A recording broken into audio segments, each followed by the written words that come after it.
Muito bem, estamos de volta aqui para o nosso segundo vídeo, só recapitulando aqui capítulo 2 e 3 de Apocalipse.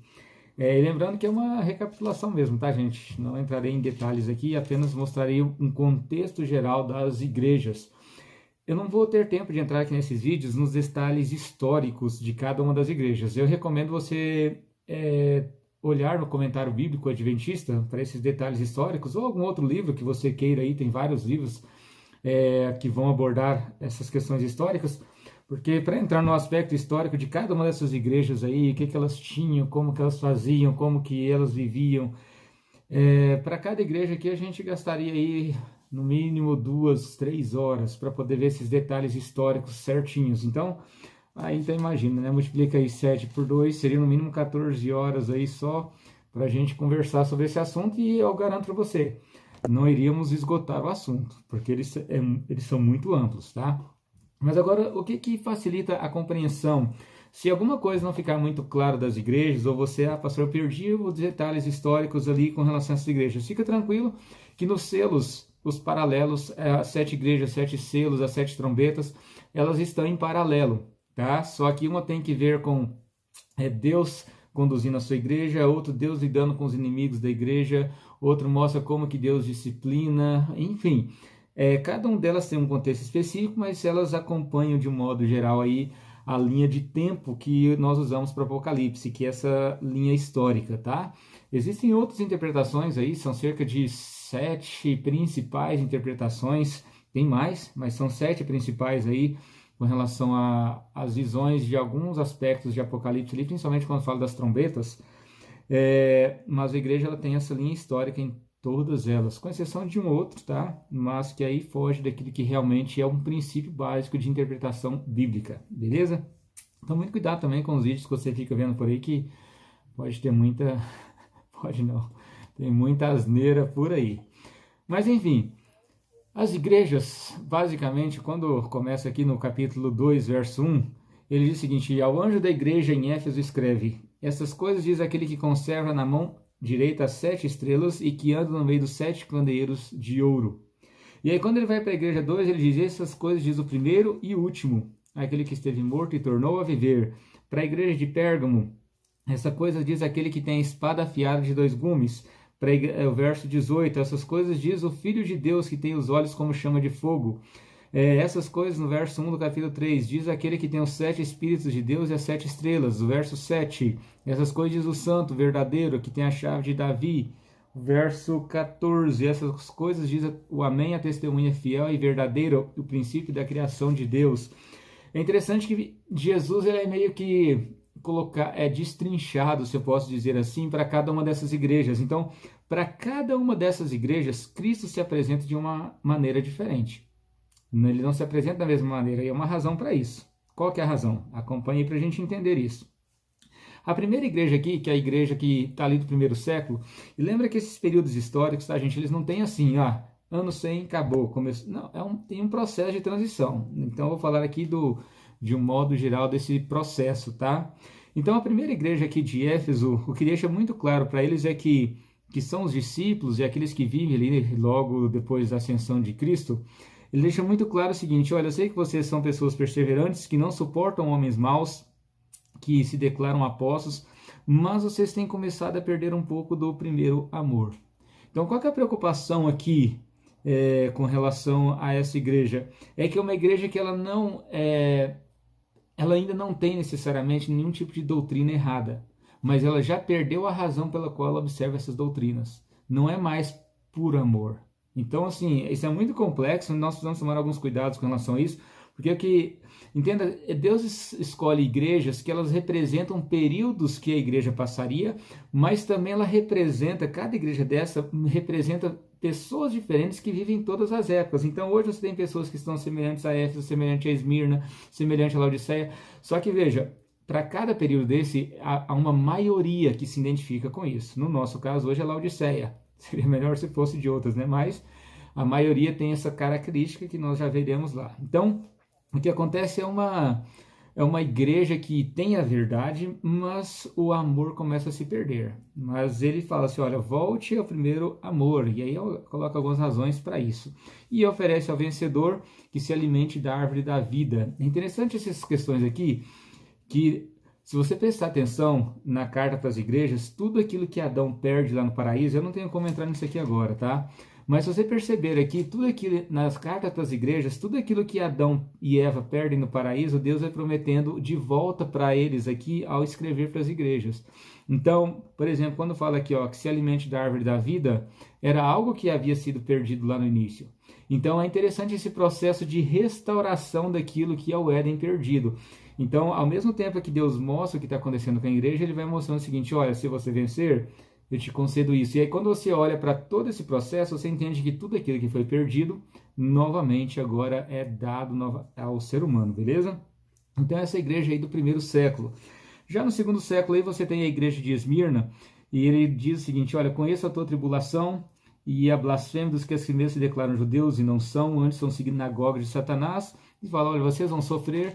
É uma igreja que ela sofre ali perseguição. Uma perseguição começa muito ali no início, depois do ano 100, que dura aí por mais de 2 séculos, mas ele deixa bem claro para essa igreja de que eles teriam tribulações, mas se eles fossem fiéis, eles receberiam a coroa da vida e não passariam pela segunda morte, que é aquilo que Adão recebe lá quando ele peca, a não ser que Cristo morresse no lugar dele. E o que acontece, tá? Então essa igreja aí que vem logo em seguida aí nos próximos 2 séculos é uma igreja que ela sofre bastante, mas o interessante dela é que ela não tem repreensões assim de modo muito evidente, porque a perseguição ela normalmente torna as pessoas fiéis. Então, por ser uma igreja que estava sofrendo muito ali de princípio, né, ela era uma igreja um pouco mais pura. Então, não necessariamente a tranquilidade é garantia de prosperidade no sentido de evangelho, tá? Mas esse é um outro assunto. A próxima igreja aí, que diz essas coisas, diz aquele que tem espada afiada de 2 gumes. Deixa bem claro, conheço o trono em que estás, aliás, desculpa, conheço o lugar em que habitas, onde está o trono de Satanás, e que conservas o meu nome e não negaste a minha fé, ainda nos dias de Antipas, que era uma testemunha. Mas é o seguinte, olha, vocês têm alguns aí que sustentam a doutrina de Balaão. O que acontece aqui? Essa igreja que começa aí depois do período de perseguição, e que sustenta também doutrinas de nicolaítas e tudo, é uma igreja que ela vai começar a comprometer algumas das suas verdades para poder ter o favor de quem estava ao redor delas. Então, isso é uma questão muito complicada, porque eles começam, para poder ter o favor de todo mundo, a comprometer ideias. E como é que eles fazem isso? Não é algo descarado. Balaão, se você não lembra da história, ele tentou amaldiçoar o povo de Deus. Como não conseguiu, ele assim, Balaque, tem uma ideia, faz o seguinte, como eu não consigo amaldiçoar eles, manda a mulher lá, manda umas mulheres bonitas, vai lá, faz amizade com eles, entende? Vai conversando, aí um vai casar com uma aqui, casa com outra ali, você oferece uma filha sua para um deles, oferece um filho para uma filha deles, faz amizade, traz junto, briga não, porque aí eles vão casar com as mulheres e com os rapazes dos seus, aqui de Moab, e aí o que vai acontecer? Eles vão cair no desfavor de Deus porque vão começar a adorar outros ídolos. E é o que acontece aqui com essa igreja. Como a perseguição não estava dando certo, Satanás ele muda a estratégia dele. Ele vai na amizade. Vamos aqui, não, faz isso. Não, isso nada a ver. Aqui começa aquela turma do, isso nada a ver, isso é frescura. Enfim, você já sabe o resultado disso aí. A igreja sofre muito. E aí quando chega na próxima aí, que diz que conheço as tuas obras, verso 19, teu amor, a tua fé, a tua perseverança, mas tenho, porém, contra ti o tolerarás essa mulher, Jezabel, que a si mesma se declara profetisa, mas ela não é profetisa nem nada, na verdade, prostituição, enfim. Esse é um período negro da história, que aí começa aí, é o período da Idade Média, da Idade Escura, onde a igreja ela afunda em conceitos errados, porque ela fez amizade com o mundo. Então, como ela fez amizade com o mundo, ela acabou comprometendo a própria fidelidade deles. Então, uma vez que a fidelidade deles foi comprometida, eles agora começam a abraçar tudo aquilo que está errado. Se você lembra de Jezabel, ela tinha um Acabe ali que ela mandava. Então, por meio dele, ela conseguiu controlar Israel, levar Israel a uma apostasia terrível, que trouxe muitos problemas realmente para eles, beleza? Então, assim, a igreja da Idade Média, onde as doutrinas erradas que você puder imaginar de mortalidade da alma, adoração aos santos, enfim, perdão de pecados, todo esse aspecto, ele entra com tudo aqui durante esse período, beleza? E aí a próxima igreja de Sardes, ele diz o seguinte, olha, conheça as tuas obras, que tens nome de que vive e está morto. Seco, vigilante, consolida o resto que estava para morrer, porque não tenho achado íntegras as tuas obras. Lembra-te, pois, o que tem recebido, guarda e arrepende-te. Tens, contudo, em Sardes umas poucas pessoas que não contaminaram as suas vestiduras e andarão de branco junto comigo, pois são dignas. Esse aqui é o período em que começa um processo de restauração da verdade. São poucas pessoas, tá? Então, ali, período de reforma, pós-reforma, é um período onde a igreja ela começa a crescer e aí você vai ter de novo esse processo de restauração da verdade de maneira simples ainda, mas de maneira constante acontecendo, e você percebe claramente na próxima igreja aí de Filadélfia que é uma igreja que recebe a chave de Davi, e aquilo que abre ninguém fecha, e Deus coloca uma porta aberta. É interessante que essa é uma igreja aqui muito elogiada. E por que é uma igreja elogiada? Porque são pessoas que estavam aguardando de modo muito especial ao entender a verdade do santuário e tudo, eles começam a compreender que Jesus estava para voltar. Então, essa igreja ela compreende aqueles que vivem ali até o desapontamento, né, que acontece em 1844, então começa ali por volta de 1700 e pouco, esse processo, e aí ele culmina então em 1844. Então, essa igreja é uma igreja que realmente, assim, ela abraça a verdade com todo carinho. E aí a gente chega na última igreja de Laodiceia, onde você vai perceber, então, o oposto acontecendo. A igreja de Laodiceia é uma igreja que recebe todo o conhecimento bíblico que você puder imaginar. Ela recebe tudo assim meio que de mão beijada. Só que o que acontece? Por receber tudo isso, ela acha que sabe tudo. Mas Jesus fala assim, olha, não é frio e nem quente. Enfim, é uma igreja que tem tanto conhecimento a respeito de Deus que desconhece tudo a respeito de Deus. É uma igreja que se acha demais, mas não tem nada, principalmente o Espírito. Então ele fala, olha, eu aconselho que de mim compre aí algo para abrir os olhos de vocês. E roupa também, porque vocês estão se achando os tais, mas vocês não têm nada, não conseguem enxergar a verdade. Então, essa é uma realidade da igreja em que eu e você vivemos hoje. O cristianismo é um cristianismo muito de palavras, um cristianismo que não tem de fato algo aqui interno, tá?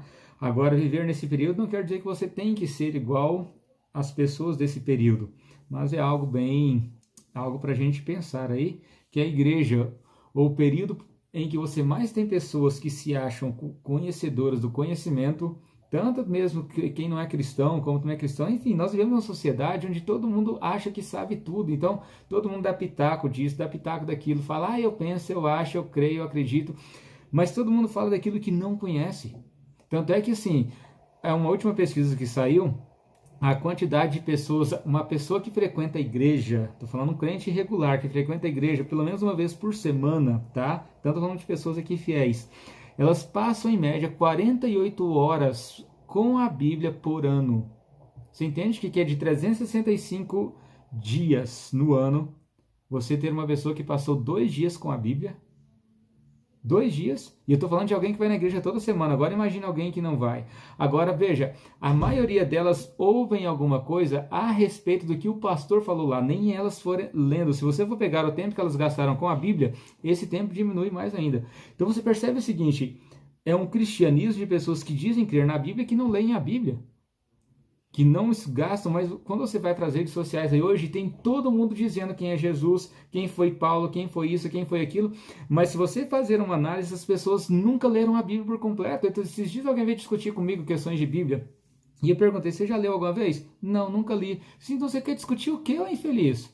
Gente, eu confesso que eu não tenho paciência para discutir Bíblia com alguém que nunca leu e nem faz questão de ler.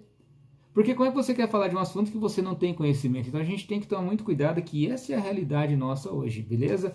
Mas enfim, só para a gente fechar aqui, eu comentei que a igreja, Jesus se apresenta para cada uma delas de um modo diferente. E por que isso? Porque veja, Cristo, ele não se apresenta da mesma maneira porque as pessoas são diferentes. E ao mesmo tempo, à medida que o tempo vai passando, a igreja vai conhecendo cada vez mais a respeito de Jesus. A Bíblia tem dezenas, aliás, centenas de nomes para Deus, porque é muito difícil você descrever Deus com uma palavra, com uma característica, com um adjetivo. Ele é muito amplo. Então, para cada igreja, Deus se apresenta de um modo diferente. Por que motivo? Porque ele se apresenta para a necessidade daquelas pessoas. Agora, veja só, isso também tem que acontecer conosco. Se o Cristo que eu conheço hoje for o mesmo que eu conhecer semana que vem, é sinal que eu parei de conviver com ele. Porque, veja, se você tem um amigo e você convive com ele, cada ano você conhece mais coisas dele. Cada ano você descobre mais questões a respeito dele. Então, se alguém pergunta a respeito de quem é o seu amigo hoje e pergunta daqui 2 anos, você vai ter mais coisas para dizer a respeito dele daqui 2 anos. Mas se não tiver, é porque algo aconteceu e vocês pararam de conviver. Então, se o conhecimento que você tem de Jesus é o mesmo de quando você conheceu a Cristo, sei lá, 2, 3, 5 anos atrás, é sinal que você parou de conviver com ele. Você percebe isso muito claro nos Salmos de Davi. Davi, à medida que ele vai convivendo com Deus, novas características ele vai colocando a respeito de quem é Deus. Então, se nós estamos convivendo com Jesus, o Jesus que nós conhecemos hoje é um. Amanhã a gente conhece um pouco mais. E à medida que a gente vai convivendo com ele, nós vamos conhecendo mais e mais e mais e mais. Então, se alguém perguntar para você quem é Jesus, você vai assim, ele é Deus que abriu o mar vermelho, que esteve aqui na terra. Meu irmão, sinto muito, você nem sabe quem é. Você está falando que os outros disseram que ele é. Mas agora, quem é Cristo para você? E ele não pode ser o mesmo amanhã. Se amanhã te perguntar e você vier com a mesma resposta, é sinal que entre hoje e amanhã vocês dois não conviveram. Então, assim, isso mostra a necessidade de nós passarmos tempo com Cristo. Enfim, já falei demais, já deu 16 minutos de vídeo aí. Que Deus abençoe você. Estaremos juntos aí no nosso próximo encontro, falando de Apocalipse 4 e 5, beleza? Que Deus abençoe, um abraço, até mais.